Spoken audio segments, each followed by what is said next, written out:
Welcome to Inside the Set with Set Decor. Inside the Set is a series that focuses on the design and decor of stories that excite us and ignite our imaginations, where we get to discuss the collaborations between production designers and set decorators, and hear firsthand accounts of how those works of art came to be, from their inception to ideas on a page through completion, where we sit in the dark and experience them collectively.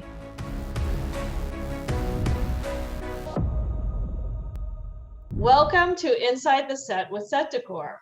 My name is Lisa Clark, SDSA, and I'm pleased to be joined by set decorator Lindsay Stephen SDSA and production designer Diane Lederman to discuss their collaboration on the acclaimed Netflix series Russian Doll. Thank you so much for joining me. Thrilled to be here, Lisa. Thanks for having us. Yeah. Well, I'm so excited to talk to you both about this project because it's very rare that you get to see a show that operates on so many planes: metaphysical, symbolic, emotional, realistic, and it does so successfully, and the design is such a big component of that. So I wanted to back up and first start by just asking you to talk a little bit about yourself and how you both came to this career for our audience.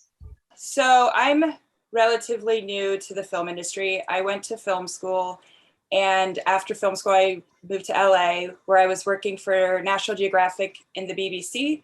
I was working more in documentary and didn't really feel like it was my place. And I got a random email from a coordinator who asked if I wanted to intern on Sofia Coppola's movie, The Bling Ring, in the art department. And I jumped on it and loved it, and ended up doing actually a few more projects with that team, and through them ended up moving to New York and continued for about a year with them. And then I was lucky enough to get on Alyssa Winter's team, the decorator. She had me PA for her on Person of Interest, and I got to work with Kathy Marshall and Jackie Jacobson and later Deborah Shute, and had incredible people teaching me how to be a set decorator, and then just have continued doing that for the past few years, working up each job, trying to build on to a bigger project each time, ultimately being Russian Doll. And Diane, I know at one point you worked as a set decorator before you were a production designer. More than one point, yeah. Close to 30 years. So I did my time. I started out wanting to design, and I went to school. I studied a combination of film and art, and wanted very much to design when I came into the film industry and sort of found my way. You know, when I first started, I didn't even know what an art department was, but I found my way, and I did small films as a designer, but I ended up decorating, and I got more and more projects as a decorator, and then I joined the union, and it just sort of snowballed after that. And I love decorating. It's really, I get to use all of my skill sets, and I just love that career. But I did always want to design, and I kept my toes in those waters, doing little projects along the way. And then I decorated the pilot for The Leftovers with my dear friend Christy Zia. God bless her. She really helped me. She launched me into this design career, and it just never stopped after that. That's great. Yeah. How do you think that maybe played a role in how the two of you work together? Because you both have the decorating experience. Does that inform how you collaborate? Diane is very hands-on in a very good way, and she understands what you see and what things look like on camera. And so her being a set decorator previously, the sets just are so much more thoughtful in that capacity. Having that experience and working from the ground up, I really understand what my crew needs from me as a designer, what kind of information they need to go and do their job, and do it well and do it efficiently. As we know, schedules have gotten tighter, timelines are thinner, and I think efficiency is probably one of the more important aspects of a successful project. And I think I'm able to communicate with my crew better because of my experience as a decorator, as an art director, as a prop master. I started, before I was a decorator, I was a prop master for quite a few years. And so having that knowledge and having that experience, I think really allows the communication to flow very easily. Let's jump into talking about Russian Doll. I read in one review with Natasha Leone that she wanted to reference other influential films like Dracula and various things like that. So I was wondering if you could talk a little bit about that process of developing a visual language for this show, and, you know, the research process or key elements that were important to the showrunner to reflect in the design.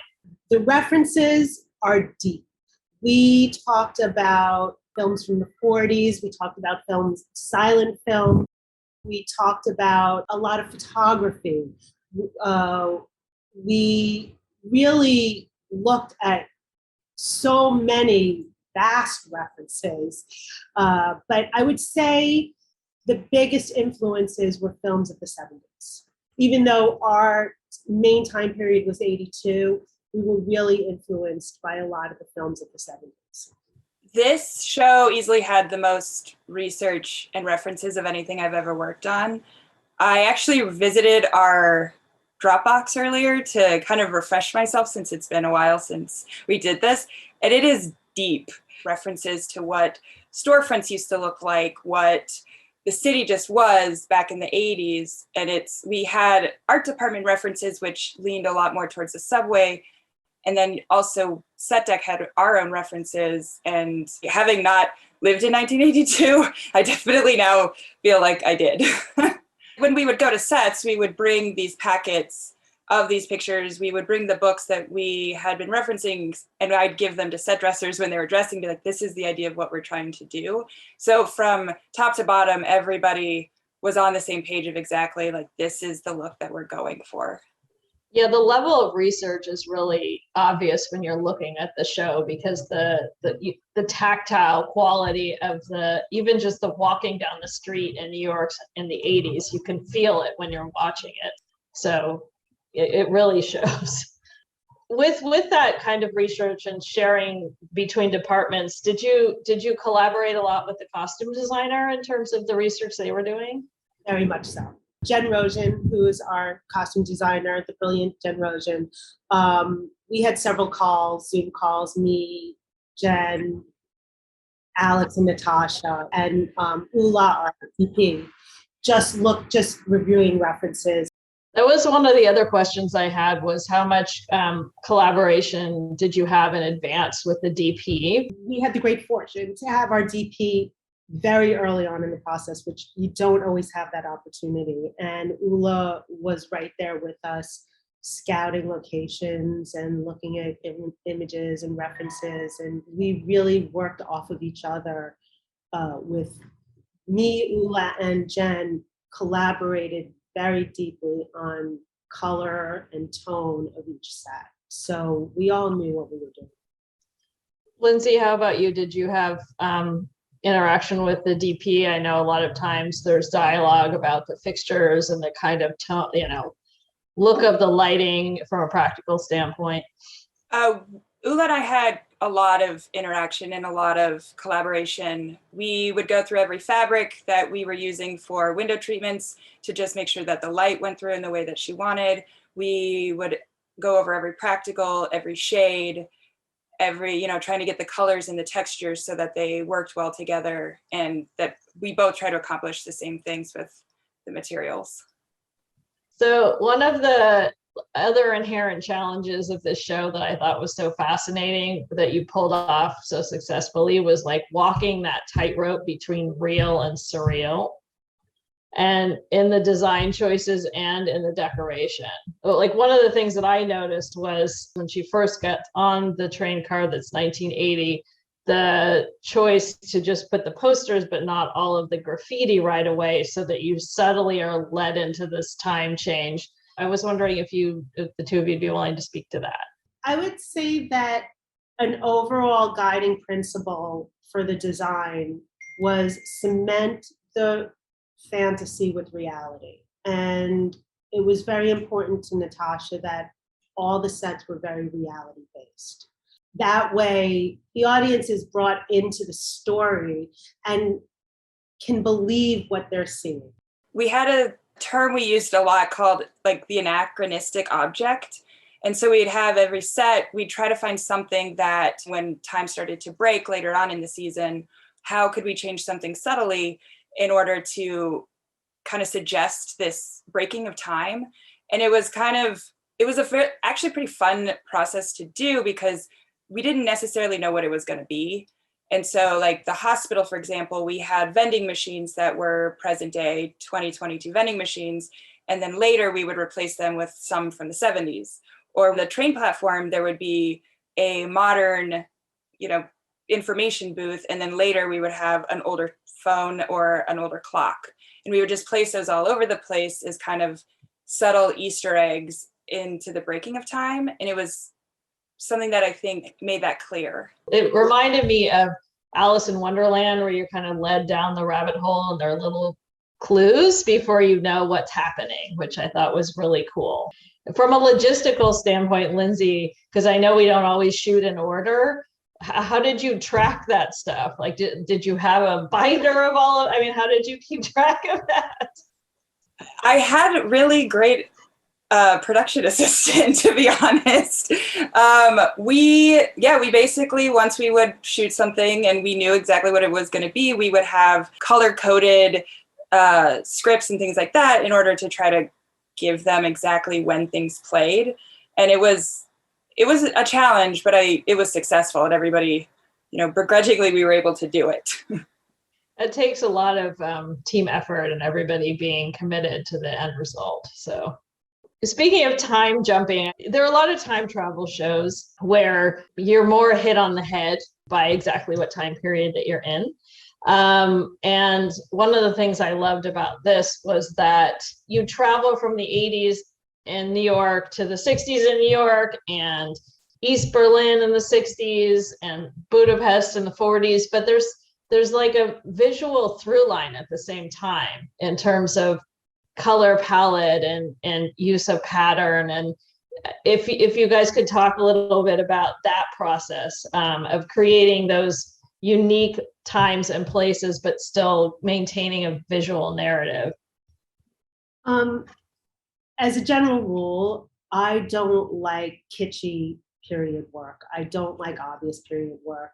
Some of my favorite classic films, when you watch them, the biggest thing that stands out about the change of time period is technology, is cars. I like a subtle time period. I don't like it to scream, that you're in the 60s, that you're in the 80s. The world didn't work like that. If you remember from your childhood, people carry things over from, 10 years, 20 years, 30 years even. My mother's house hasn't changed since I was a child, except for, of course, her television and her telephone. And those are the principles that I sort of guide my design with when I do period work. And Natasha and I felt very similarly on that subject. We didn't want to scream any kind of kitschy 80s, but we still wanted to work in the period and make sure that everybody understood when you were as much as where you were. The color palette was something that was thought through very carefully. We really wanted to make sure that there was consistency, but we also decided to go a little counterintuitively, and the colors get more saturated and brighter as you go back in time instead of the reverse. Both the wardrobe and the color palette, and that was something that was very purposeful. But it is a very consistent color palette, and it was something that was planned way ahead of time with the DP, with the costume designer. Speaking of successful period sets, Lindsay, can you talk a little bit about Nadia's apartment? Because it's not over decorated. It's not every object from the 80s. It isn't afraid of negative space. It's just, I think it's a very successful, real, believable feeling of the 80s. Are you speaking of Nora's apartment? Oh, I'm sorry. No. Yes, that's what I meant. One of our main references for this was actually Blue Velvet. And we kind of used that as the foundation of what we wanted to do. And then from there, we went through quite a few different paths on this one. We had a different couch for a while. We had a bunch of different furniture, and we kept coming back to the fact that it needed to be more mismatched and a little bit less pristine and nice 80s. And really, like, this is where like the punk rock character would come in. Like Nora / Nadia is not a buttoned up character. She is grungy. She is the CBGB kind of character that, does drugs on her coffee table. Love that you have toilet paper on that coffee table. Oh yeah, there's a lot of very fun little things hidden. There's actually one of my favorite things that we put in there is actually a suggestion of Diane's, was a cinder block bookcase, and it really adds to the punk rock idea, and this like find stuff on the street and bring it into the apartment, and not necessarily have like an eye for design, but maybe still has somewhat some good taste. Yeah, I remember those cinder block bookcases from. It's great. It was the way. I know. But one of the other things that I loved about this set was a lot of the art wasn't hung. It kind of reflects that feeling of this character not really having any grounding in her world. And I loved that you were not afraid of bare walls, because a lot of times decorators have to resist the urge to put something everywhere. And I think it's very brave and successful. So that was very intentional to not hang the art. And Nora was not a character who would have figured out where all her paintings would have hung. But she is the kind of person who would impulsively buy art and then just pile it in the corner. So that's what we did. Everything was very intentional to try and reveal character about Nora. One of the other things which I thought was a really great example of the real and surreal that we were talking about earlier was the choice of the sofa, because the sofa is clearly mismatched with everything from an earlier era, but plays off all of the use of like circular pattern you have throughout the whole show. Like that one element is so brilliant and like carrying the visual language through the space. I had to call it out. So great. It was a very, very different couch originally. It was like a very 80s, perfectly 1982 in a pink apartment couch. And when we put it in, we're just like, this doesn't make sense for this character.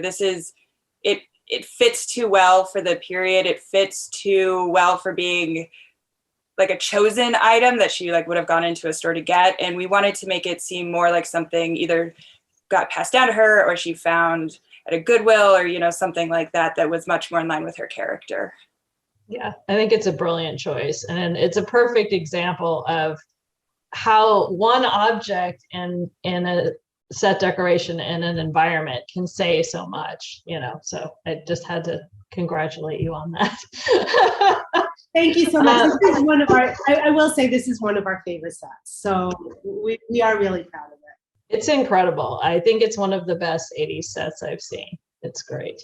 One of the things I loved about this show as well is how you use pattern. There's a scene where Alan / Agnes is coming out of the bathtub, and the tile juxtaposed with the wallpaper is just so great. That set was done in Budapest. The wallpaper was found in Budapest. The tile was designed by me.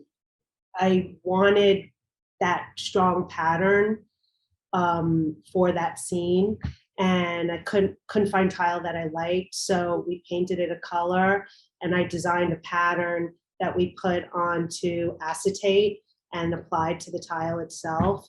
So that one little tiny bathroom set was very designed. Was that whole set a built set, or? No. Just the bathroom was.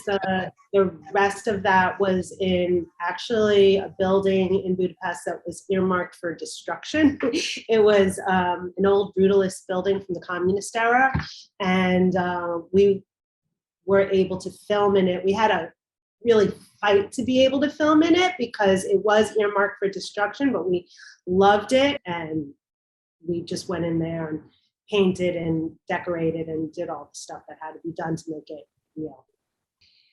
It was a lot of work to make it happen, but we did it. Budapest was tough. We were shooting 3 and 4 locations a day. Wow. It was tough. It was hard, but it was an extraordinary experience. And the Budapest team did a great job. They worked really hard and did their best in a very compacted time frame. Yeah, it was nice to see the brutalist architecture in the show, because I think you can't really fake that. So I'm glad that they were committed to bringing it to screen that way. I mean, you can't really do communism without doing some brutalist architecture. It just goes together. That is true. Another question I had was about you supplied some interesting images about the gold exchange, which I was shocked to find out was a built set because it looks so believably real. So it wasn't a built set. It was a location. We did not have enough room on our stage to build all the things that we wanted to build. So we essentially took this old hospital over and used it as a second stage, if you would. Some of it was used as is, but we mostly came in there and just retrofitted everything that we did. We repainted, we built walls, we took walls down, we did all kinds of work there. So this particular set though, the glass dividers and the walls on either end were installed. The wallpaper, obviously, the paint, everything was chosen and brought in. Again, a very successful, believable, real set that doesn't look overdone. We spent a lot of time thinking about it as a real space and what it would be used for, and less in the design element and more in the practicality of the set. And so it was a lot of what would they actually need to accomplish this, to have this gold exchange exist, and not to try to make it pretty. But we also wanted to have there be a lot of layers to it. And so it was a lot of making sure that this is exactly what this would look like in real life. And then also trying to create depth by having this back office that, you see it never really up close. And so it just adds another layer to the back and giving it more life in that way. I think it's very successful. I love the juxtaposition of like the tool area with the ornateness of the tile, and you really, the ceiling tile, because you really get a feeling of life and age and the space having had many different functions and lifetimes.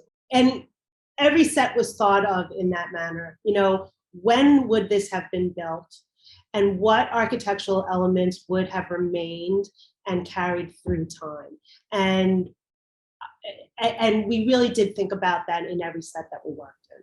Yeah, I wanted to highlight this set because it's a small set, but you can see that even in this set, the level of like thought and research that you put into each set. So on a bigger scale, the work of using like the subway stations and subways and trains was really impressive and must have been logistically challenging. Can you talk a little bit about working with the New York City transit system and the tunnels, and what parts were built and what was locations? And working in the subway system in COVID, it was so hard.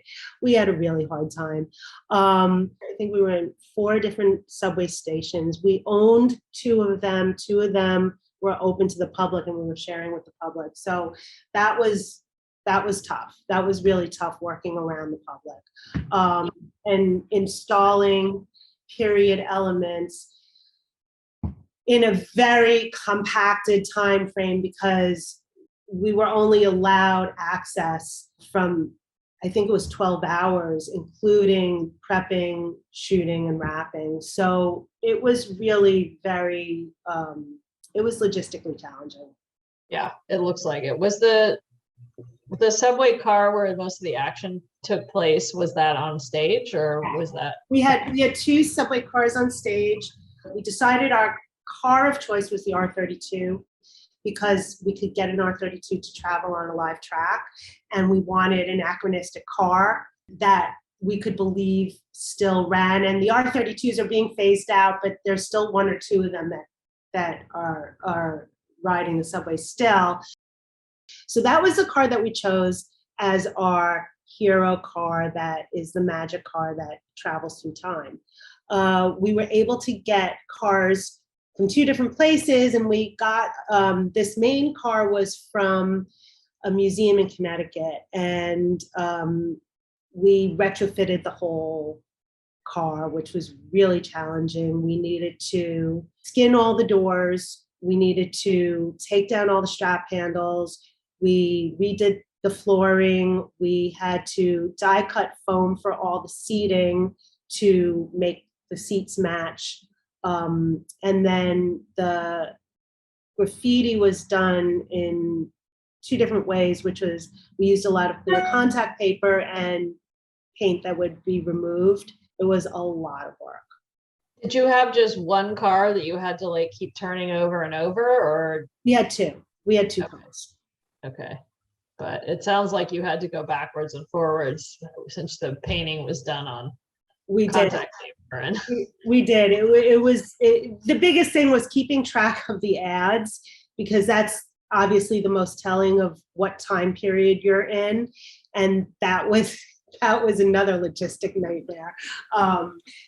We reprinted those ads so many times because they kept getting lost. The on-set people, I think, wanted to kill us by the time we were done with this, but we made it through.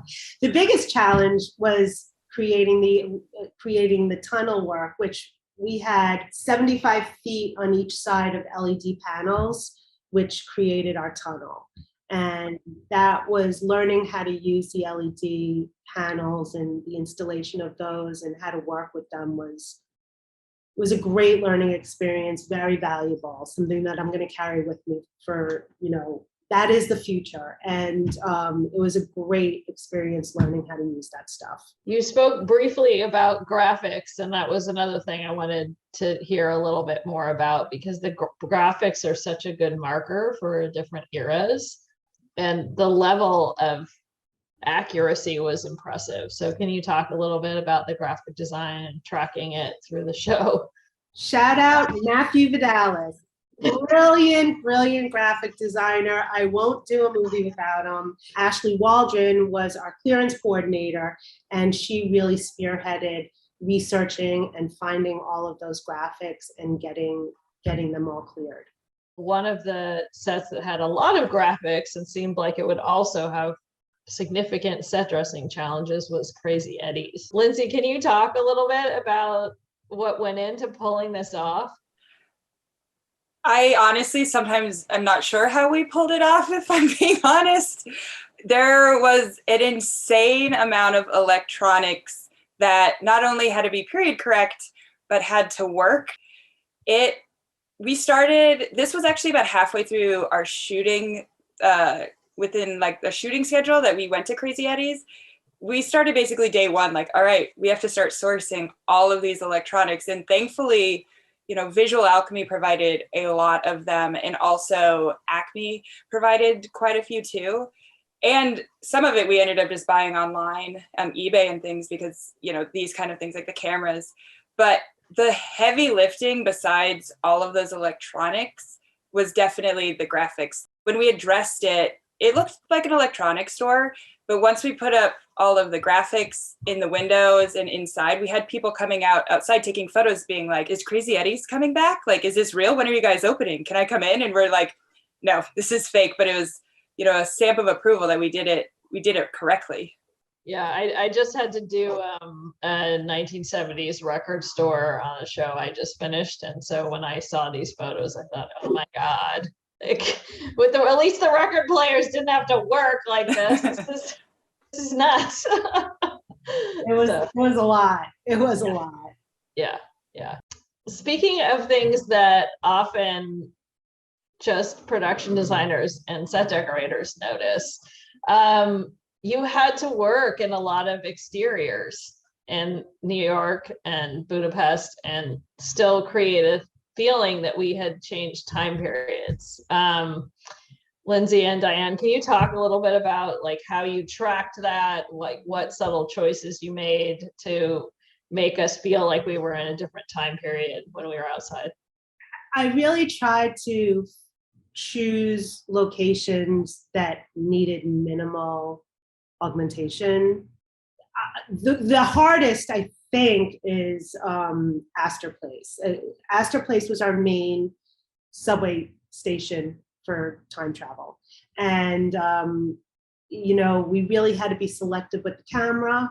We had to limit frame, and happily I had willing participants with our director and our DP on how to achieve that. We also had an amazing VisFX department. Our VisFX coordinator, Gabe, was just a dream to work with and was very helpful in augmenting whatever we couldn't fix, which wasn't a lot.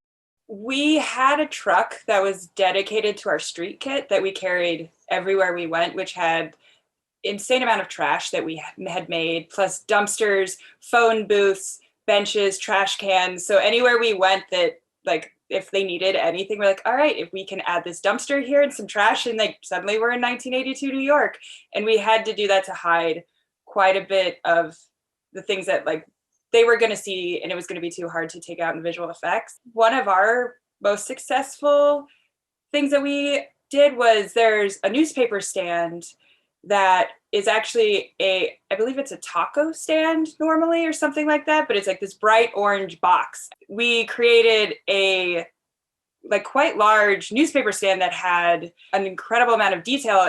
Natasha had a very specific timeline. The show takes place in and around her birthday, or Nadia's birthday. So if anybody looked at all the magazine and newspaper covers, it's the right date for when it's supposed to be. Wow. And all the headlines are correct for the day that it was in 1982, and all the magazine covers are the right for that month. So these are the actual magazine covers from that era? Wow. Yeah.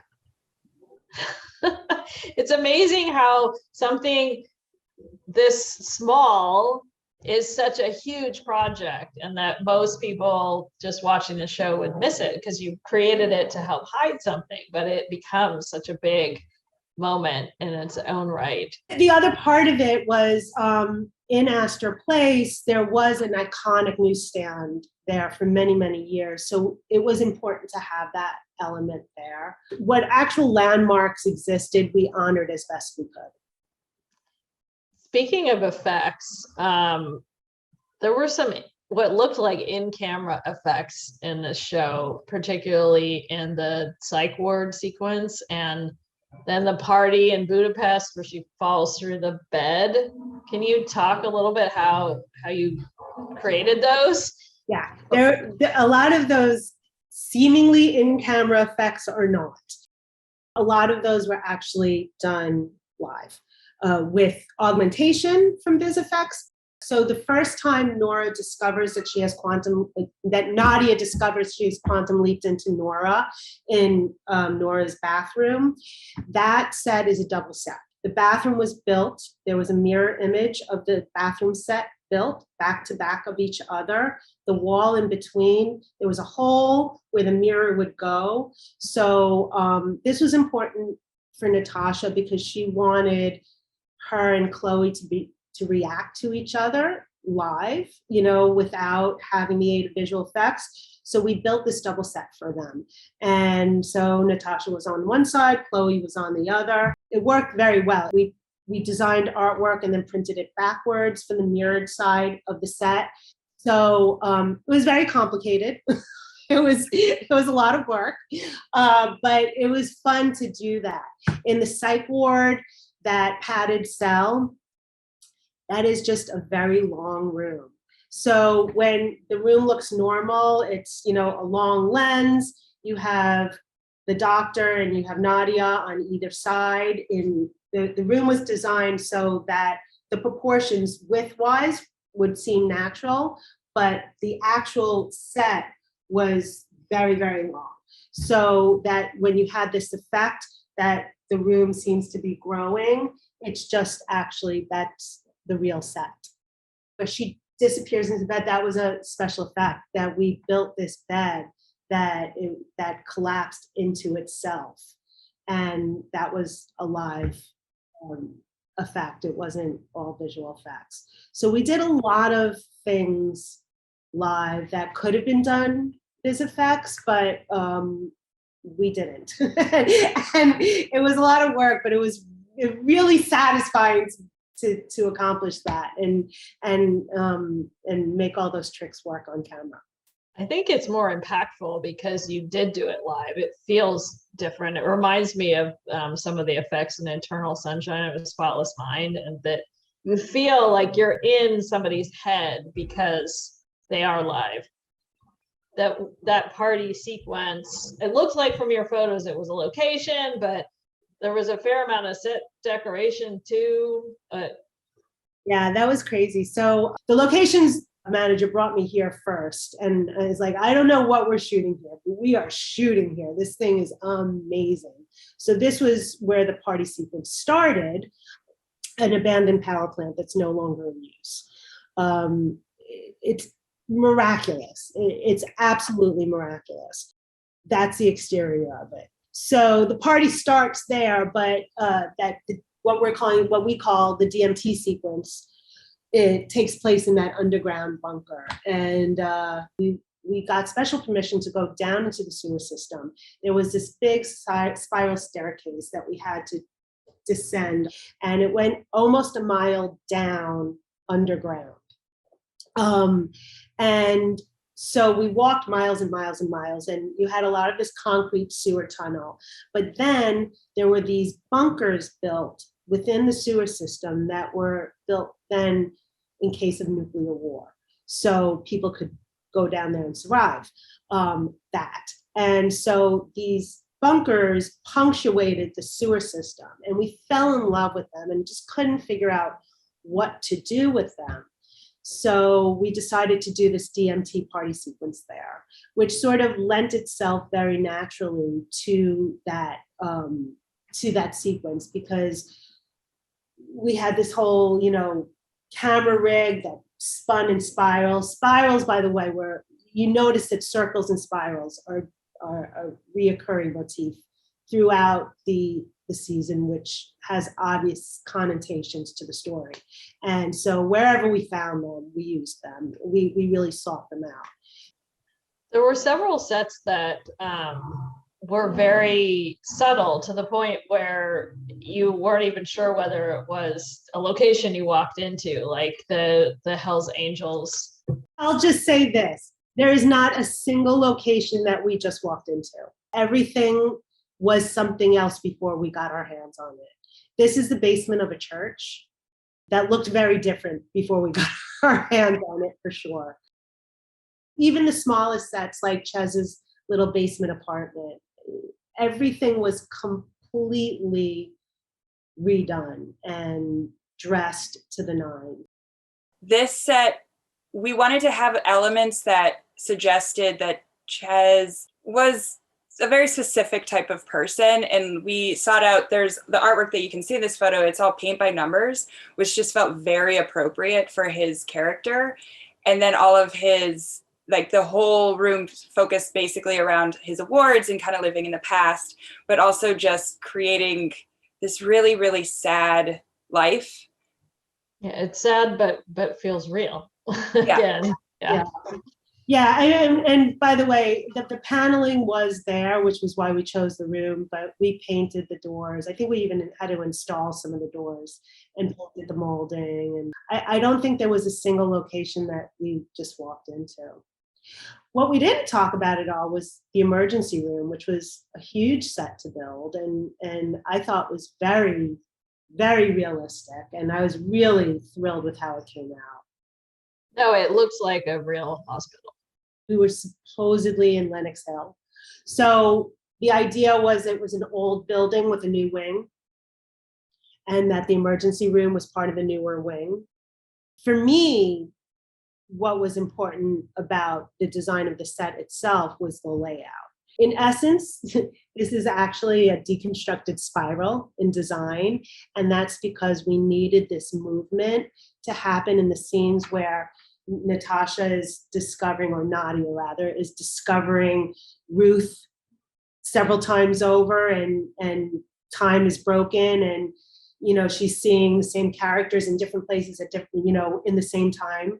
So the whole set was designed to facilitate all of those scenes, and the circular aspect of it was very important.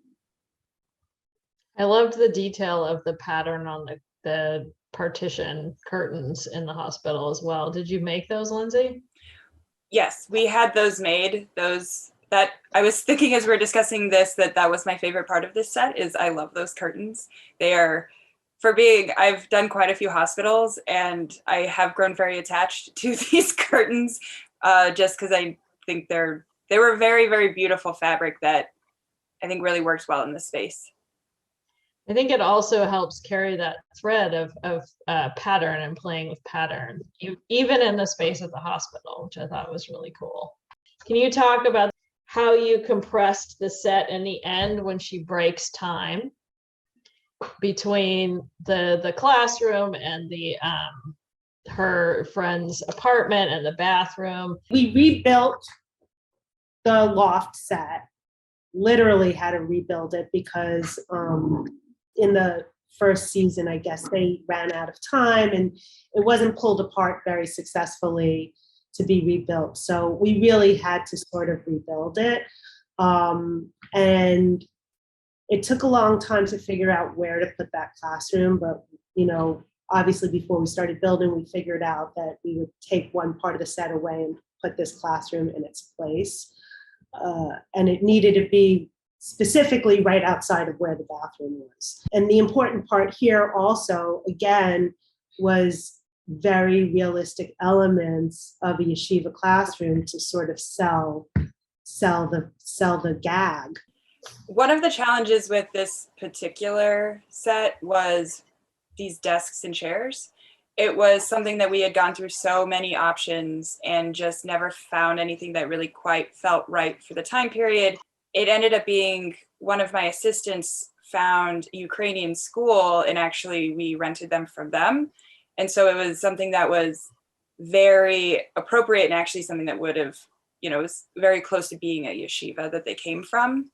When Lindsay showed me these, it was like, yes, please get them. I fell in love with the pink and the blue, the pink on the desks and the blue in the chairs. I just fell in love with that. I just thought it was so counterintuitive, yet felt completely perfect for the space. And it worked out really well. The light fixtures were also another challenge, but they were beautiful and they really helped a lot. The bookcases, we built the bookcases. The flooring was an important element as well. I think it really helped tell the story of that this is a different space than the loft. I loved how the pink in the desks too, because it carries through that sort of blush purple tones that are throughout a lot of the sets. It was kind of a nice touch, I thought. Do you have any other stories about particularly fun, challenging things to find, Lindsay? Because I know when you're doing a period piece, there's always one element that you read in the script and you think, oh my God, how am I going to find this? Honestly, one of the most challenging pieces to find on this was something from the first season that no one thought was going to be as big of an issue. But when we had to rebuild the sets, we had to rebuild the bathroom, which is one of the most, if not the most iconic part of this show. Because when it was stored, some of the tiles broke.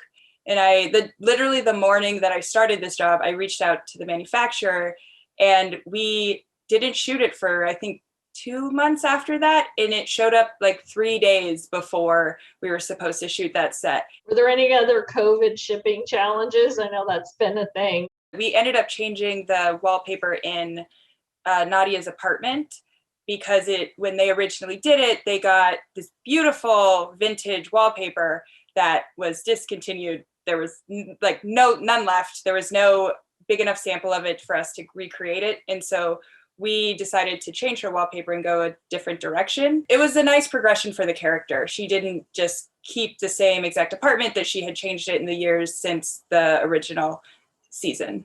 Yeah, because we changed a few things, but the idea was that both her apartment and Alan's apartment would have morphed a little bit in the 4 years or between, when this story happened and when the last story happened. Right.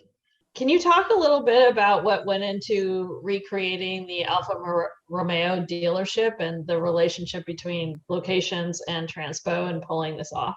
This is a big space that goes from one avenue to the other. So we put a wall up in between. So one side is Crazy Eddie's and the other side was the Alfa Romeo. I mean, it was a completely empty space. We redid the entire thing and Lindsay furnished it top to bottom. The columns were painted, the wall was painted, the big emblems were put on. We built those platforms for the cars to go in. And then Lindsay did an amazing job of furnishing the space. We added the really beautiful red carpets that we had made through Carpet Time.